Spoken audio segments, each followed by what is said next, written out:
I sat in my car, watching the city lights flicker through the rain-slicked windshield. It was a calm night, the kind that usually lulled the city into a quiet hum, perfect for the long hours I spent on night shifts. But tonight was different. My shift at the hospital had ended early, a rare break in the routine, yet I hadn't gone straight home. No, tonight, I was here, outside a tucked-away restaurant that Claire had mentioned in passing once, dismissively, as just another spot. For the past few months, that uneasy feeling had been gnawing at me, creeping in like a slow infection. It wasn't her late nights or the constant attention from her work that made me feel unsettled. That was expected with a woman as vibrant and successful as Claire. But there was something more, a change in her tone, the way she laughed with a certain guardedness, like she was savoring secrets I wasn't a part of. And then, a few days ago, I stumbled upon her calendar. She'd forgotten to log out on the tablet at home. There it was, dinner with Ryan, marked with a single heart emoji. Ryan? Not exactly a friend I knew, not one she'd ever introduced. I took a deep breath, steadying myself as I glanced across the street. There, in the dim glow of candlelight from a window, I spotted her. Claire, my wife, dressed in a way she reserved for occasions meant to impress. Her eyes sparkled as she leaned toward the man across from her, a guy who looked like he was straight out of some glossy magazine, all tousled hair and charm. I picked up my phone, dialed her number, and waited as it rang. The phone rang a few times before she answered, her voice lilting, as though she were distracted by something more interesting on the other side of the table. "Hey, honey," she said, trying to sound casual, but not quite succeeding. "I thought you were working late tonight." I replied, keeping my voice steady, controlled. "But the hospital was quiet, so they sent me home early." I paused, letting the silence hang between us for a beat. "Where are you, Claire?" She hesitated, the faintest catch in her breath betraying her. "Oh, just out with a friend. We're grabbing a quick bite." Her voice was light, almost breezy, but I knew her well enough to catch the strain underneath it. "Nothing special. I'll be home soon." "Is that so?" I replied, allowing a hint of skepticism to seep in. "Because if I didn't know better, I'd think you're having dinner at that little restaurant on West 42nd. Silence. I watched her, a spark of confusion crossing her face as she looked around. Finally, her eyes settled on me. Across the room, our gazes locked. Her expression flickered between surprise, irritation, and, if I wasn't mistaken, fear. She placed her phone down, the smile she flashed in my direction far too controlled. A few people around her glanced up, sensing the charged atmosphere, but Claire kept her composure. I had to give her that. She'd always been good at wearing masks. With a carefully measured movement, she stood up, excused herself from the table, and walked over to where I was sitting. Her steps were deliberate, her chin lifted, like she was facing an opponent, not her husband. She slid into the seat across from me, folding her hands on the table. "What are you doing here, Lucas?" she asked, her tone cool, though a faint tremor betrayed her. I looked at her, noting every detail. The way she had dressed for this quick bite, her flawless makeup, her necklace glinting subtly in the candlelight. She looked exquisite, no doubt hoping to impress her dinner companion. It stung, seeing her put so much effort into an evening that didn't include me. Before I could answer, the woman beside me leaned forward. She was young, professional, with a calm, clinical demeanor that I knew would unnerve Claire more than any accusation from me could. "Claire," I began, gesturing to the woman, "this is Kate. She's my lawyer." Claire's carefully crafted expression slipped for a split second, and I could see the shock flash across her face. She recovered quickly, letting out a brittle laugh. "A lawyer," she repeated, trying to sound amused, as though this were some elaborate prank. "Lucas, what's this about?" I glanced at Kate, who placed a thick folder on the table, opening it slowly and deliberately, displaying the neat, organized evidence within: surveillance photos, phone records, receipts. I saw Claire's gaze flick to the photos, her expression tightening with each one. A picture of her leaving this very restaurant with Ryan. Another of them laughing together in the back of a cab. A bill from a hotel she'd claimed was for a work trip. I leaned in, my voice low. "I've suspected for a while now, Claire. You think I wouldn't notice the late nights, the secrecy? The private investigator wasn't cheap, but I wanted the truth. I needed to see it with my own eyes. Her face paled, her usual confidence faltering. She forced another laugh, but it came out strained. Lucas, this is ridiculous. I'm just friends with Ryan. You're blowing this out of proportion. In response, I reached into the folder and pulled out a small recording device, pressing play. Ryan's voice crackled through the recorder, loud enough for only the three of us to hear over the soft background noise of the restaurant. His tone was relaxed, cocky even, as he spoke to someone in a casual, unguarded moment.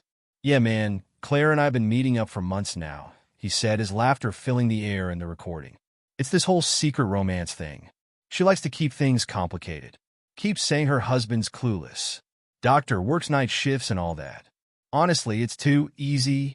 The words hit the table like a bomb, each one slicing through the tension, ripping away whatever thin shield of denial Claire might have clung to. I watched her closely, taking in every nuance of her reaction.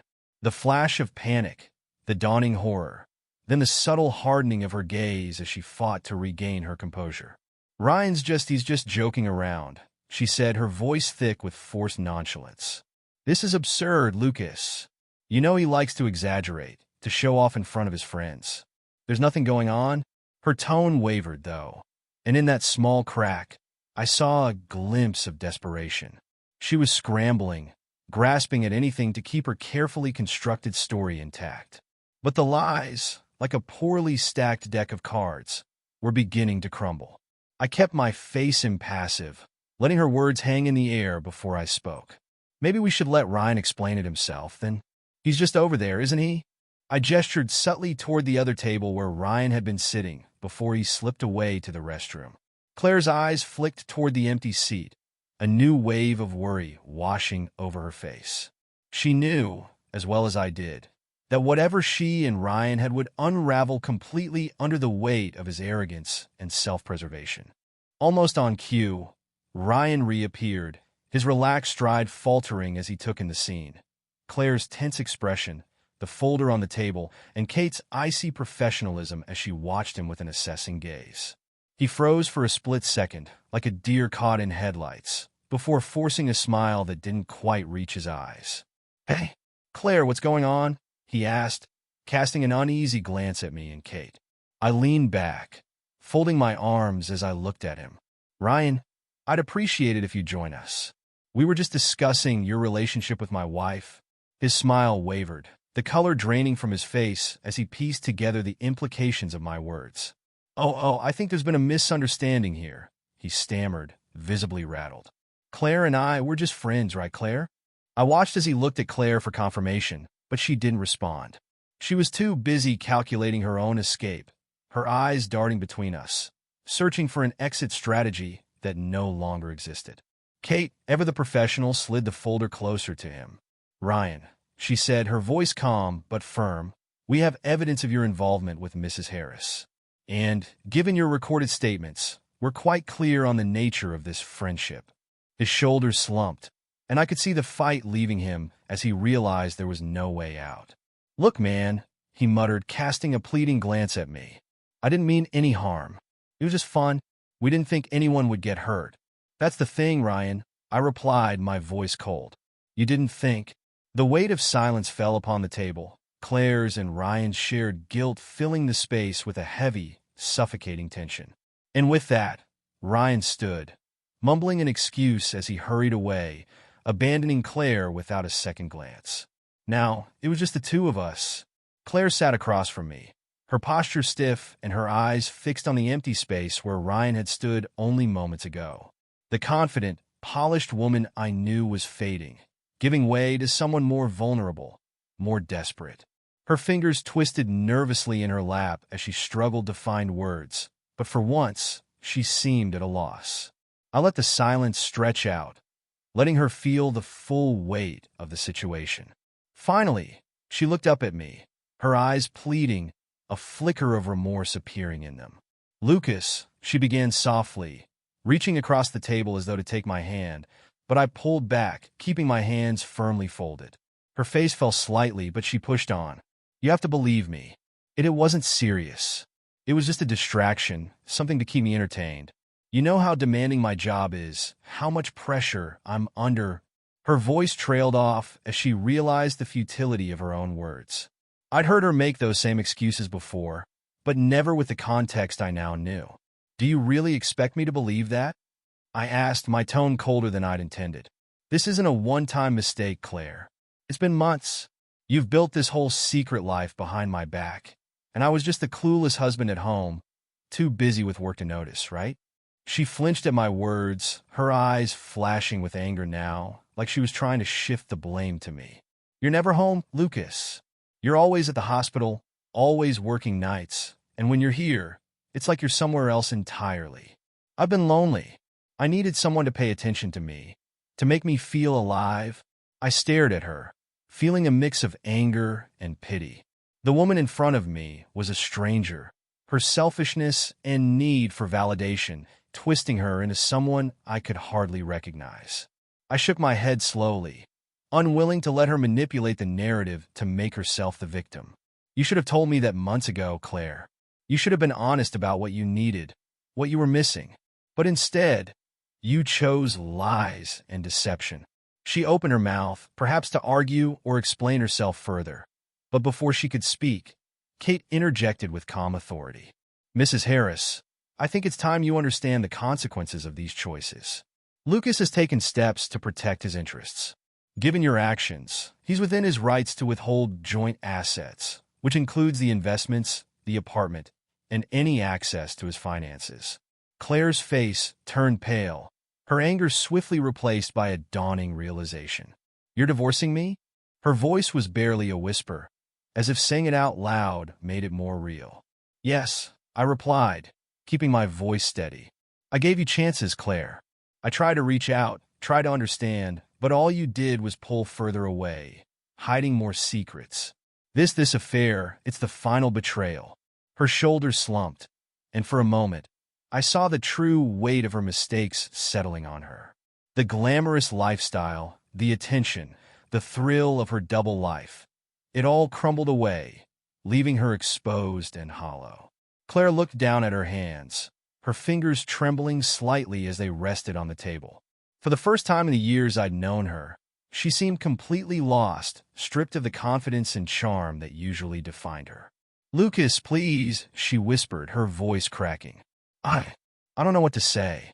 I never thought it would go this far, that it would cost me everything. There was a part of me, a small but persistent part, that wanted to reach out to her, to offer her a lifeline. Despite everything, memories of the life we had built together lingered, memories of laughter, of love, of the plans we'd once made. But those memories were haunted now, tainted by her choices, by the lies she had spun so effortlessly. Claire, I said quietly, my tone softening just a fraction. Why didn't you come to me? Why not tell me what you were feeling instead of hiding behind lies and someone like Ryan? She looked up, her eyes glistening with unshed tears, and for a moment, I thought I saw genuine regret there. But then her gaze hardened, as though she were building a wall around herself, retreating into the defensiveness that had always served her so well. I don't know, she murmured, her voice flat. Maybe I thought it was easier this way. Maybe I didn't want to admit that there was a part of me that wasn't satisfied. The words hit me like a physical blow, and I felt my hands clench in a fist beneath the table. You could have talked to me, Claire.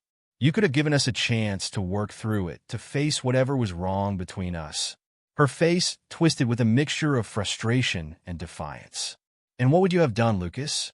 You're always so focused on your work, on saving everyone else. I wasn't sure you'd care enough to save us.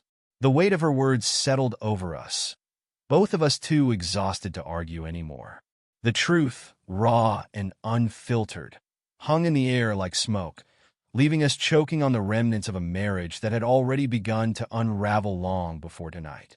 Kate, sensing that the conversation had run its course, cleared her throat.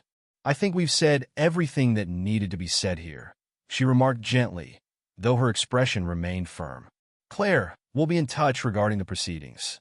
I suggest you secure representation as well. Claire barely seemed to hear her. She was staring past me, her gaze fixed on some distant point, perhaps watching the life she'd known slip away. I stood up slowly, the finality of the moment sinking in as I pushed my chair back. As I turned to leave, she reached out, her hand brushing mine. "Lucas," she whispered, her voice barely audible. I'm sorry." I looked down at her, seeing the fragility behind her eyes, the realization of what she'd lost. Part of me wanted to say something to ease her pain, to give her some sense of closure.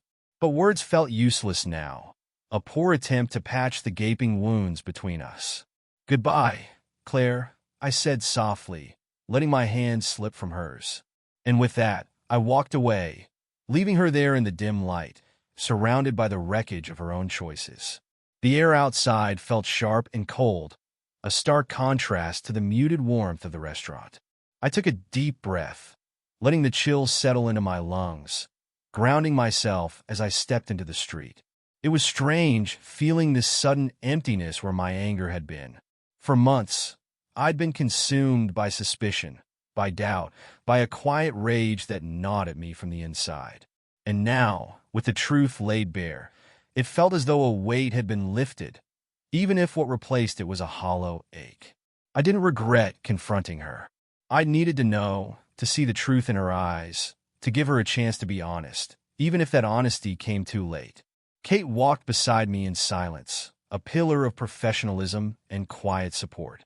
We had discussed every possible scenario before tonight, but I could tell that even she had been surprised by Claire's brazenness, her deflections. After a moment, she cleared her throat gently, her voice breaking the silence. "Are you all right, Lucas?" she asked, her tone measured but genuinely concerned. I paused, considering her question.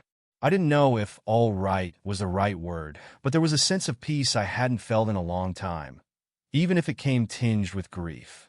"I think so," I replied, nodding slowly. "It's strange, but I think I'm finally ready to let her go." Kate gave a small, approving nod. Closure does that. Even when it hurts, it gives you the strength to move forward. We walked in silence back to the car, the reality of my new life settling in piece by piece. There would be legal proceedings, assets to divide, a home to let go of. But beyond the paperwork and logistics, there was the realization that my life, the one I'd imagined with Claire, was over. The version of the future I'd been working so hard for, planning for, was no longer waiting for me. As I opened the car door, I glanced back at the restaurant, half expecting to see her standing at the window, watching me with that expression she'd worn just before I left, a mixture of regret, fear, and longing. But the window was empty, the scene behind it a muted blur of lights and shadows. Whatever part of her had cared for me was buried too deeply beneath her own mistakes to be revived now. I climbed into the car and closed the door, letting out a long, steadying breath. Kate sat beside me, giving me a moment before she spoke again. "This is going to be difficult," she said softly. "But you have everything you need to make it through, Lucas. It'll take time, but eventually you'll find your way again." I nodded, appreciating her words, even if they felt distant in the moment. She was right, of course, but there was a lot of healing between now and that distant future she spoke of. I'd dedicated so much of my life to caring for others, to saving lives, but now I had to turn some of that care inward, to heal the wounds left by betrayal. "Thank you, Kate," I murmured, giving her a small, grateful smile. "For everything. I don't think I could have done this without you." She returned the smile, a warmth in her gaze that I hadn't noticed before. "Anytime, Lucas." With a final nod, I started the car, feeling the engine hum beneath us as we pulled away from the curb, leaving the remnants of my old life behind. The drive home was quiet, the city lights blurring past as I navigated familiar streets that suddenly felt foreign. Every turn, every street, held memories of Claire and me. Late-night dinners, weekend strolls, even simple errands that had once felt like shared rituals in our lives together. It was strange how those once cherished memories now carried a bitter edge, a reminder of what had been lost. When I reached the apartment, I paused at the door, my hand resting on the handle, hesitating before stepping inside. The space felt heavy, filled with her presence, her things. The soft throw draped over the couch, the small touches she'd added to the decor, even her faint perfume lingering in the air. All reminders of a life that had now shattered. I moved through the apartment slowly, my footsteps echoing in the silence. A framed photo on the entryway table caught my eye. It was from a vacation we'd taken a couple of years ago, a rare getaway when I'd managed to get time off. In the photo, we were both smiling, standing in front of a waterfall, arms wrapped around each other. She looked radiant, carefree, and I looked happy. I picked up the frame, studying it, wondering if that happiness had been real or just a facade, an illusion I clung to while ignoring the cracks beneath the surface. With a sigh, I placed the photo face down on the table, unable to look at it any longer. I knew I couldn't stay here. The apartment felt too full of memories, too full of her, and I needed space, a clean break to start healing. I grabbed a small overnight bag and packed a few essentials, my mind already wandering to where I could go, somewhere to clear my head, to figure out what came next. As I moved toward the door, my phone buzzed in my pocket. I pulled it out, glancing at the screen, and saw a message from Claire. My heart sank as I opened it, bracing myself for whatever she had to say. "Lucas, please. Can we talk? I know I messed up, but I can't lose you. I don't know how to fix this, but I'll do anything. Just give me a chance." The words cut deep, but I knew they came from a place of desperation, not genuine remorse. She wanted to fix her life, her comfort, not what we'd lost. I could see that now, with a clarity I hadn't had before. This wasn't about us. It was about her fear of losing the stability she'd taken for granted. I typed a response slowly, carefully choosing my words. "Claire, I loved you, and part of me will always care for you. But we can't go back. What's broken between us can't be undone, and I can't keep living a life built on lies. I hope you find what you're looking for, but it won't be with me." I hit send, feeling a strange sense of relief as the message delivered, a finality settling over me. I'd done everything I could to salvage us, to give her a chance to come clean.